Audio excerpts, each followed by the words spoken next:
Maybe someone with a questionable mole or mark could actually have cancer but never see an actual doctor. Now, joining us this morning to talk about the app and all things tanning is Dr. Stanislaw from St. Francis Hospital. Good morning. Good morning. Now, first, we have to ask you what you think of that app. I tried it over the weekend, and I studied one mole, or I did a couple moles, but just an example, I studied one mole that I knew was benign. 40% of the time it came back as high risk, 40% of the time it came back as low risk, and 20% of the time it came back as intermediate risk.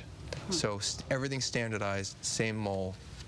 It's like a coin toss. So I would not rely on it at all. So you would advise against using that? I do not feel comfortable with that trying to make a diagnosis. You think that if people are just concerned, they should just go see a doctor rather than start with your primary care doctor, have them look at it. If they're not sure, if they're worried about it, then they should be referred to a dermatologist. There is no substitute for a dermatologist. You think it's just causing unwanted, scaring people? Well, I think unnecessary? Well, absolutely. I mean, 40% of a benign mole comes back as high risk.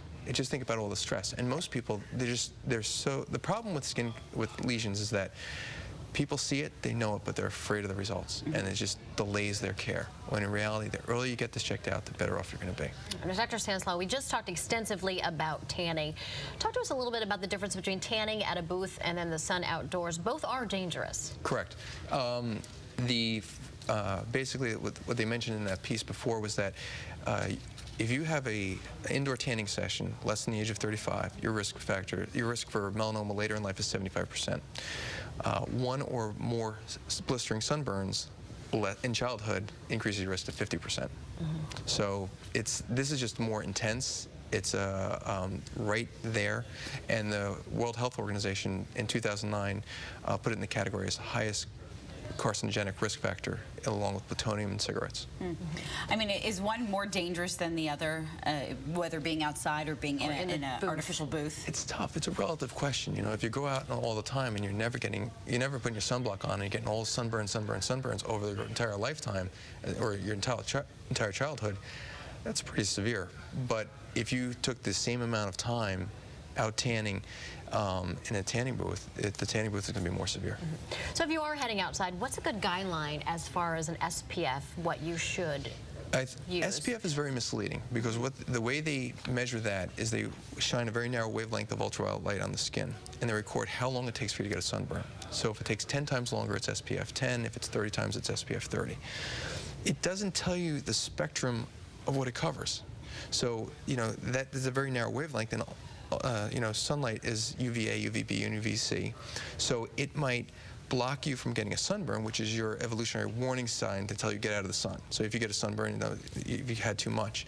So now you play, 9 holes of golf, you don't get a sunburn. Well, now you're going to go out and play the back 9 because you think you're safe. In reality, you're getting all the ultraviolet light that causes skin cancer and all the age-related changes as well. I know I'm guilty of it. You go outside, sometimes you don't even think about it, and all of a sudden you're like, oops, I have a sunburn. A little pink, yeah. But now having a baby, I'm constantly slathering her up.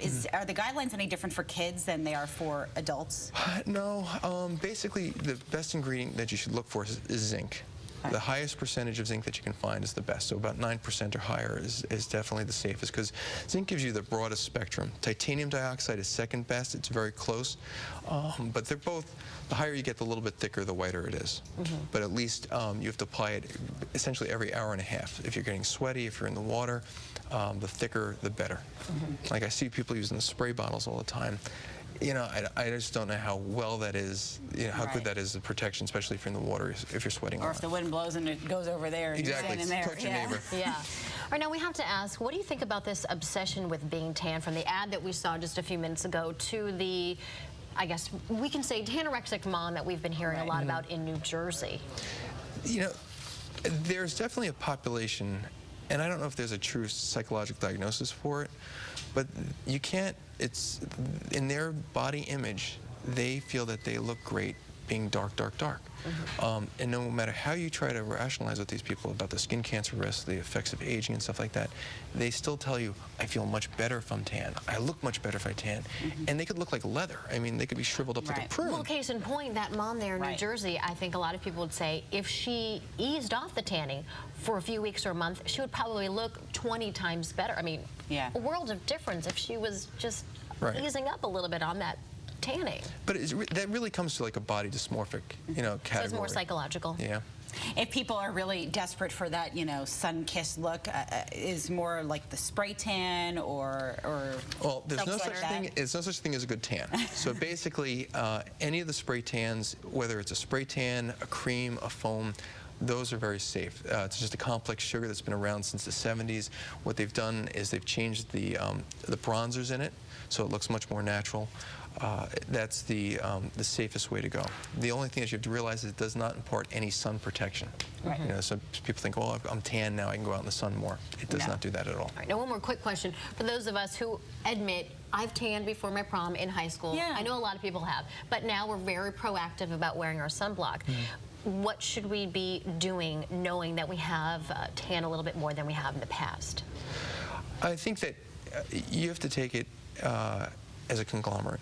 If you have a family history of skin cancer, if you have a history of skin cancer, you should have your skin checked once a year by your family practitioner or your primary care doctor. Very, very important. I think that people assume that all the damage is done so I don't have to worry about it now. Absolutely not the case. It's all cumulative.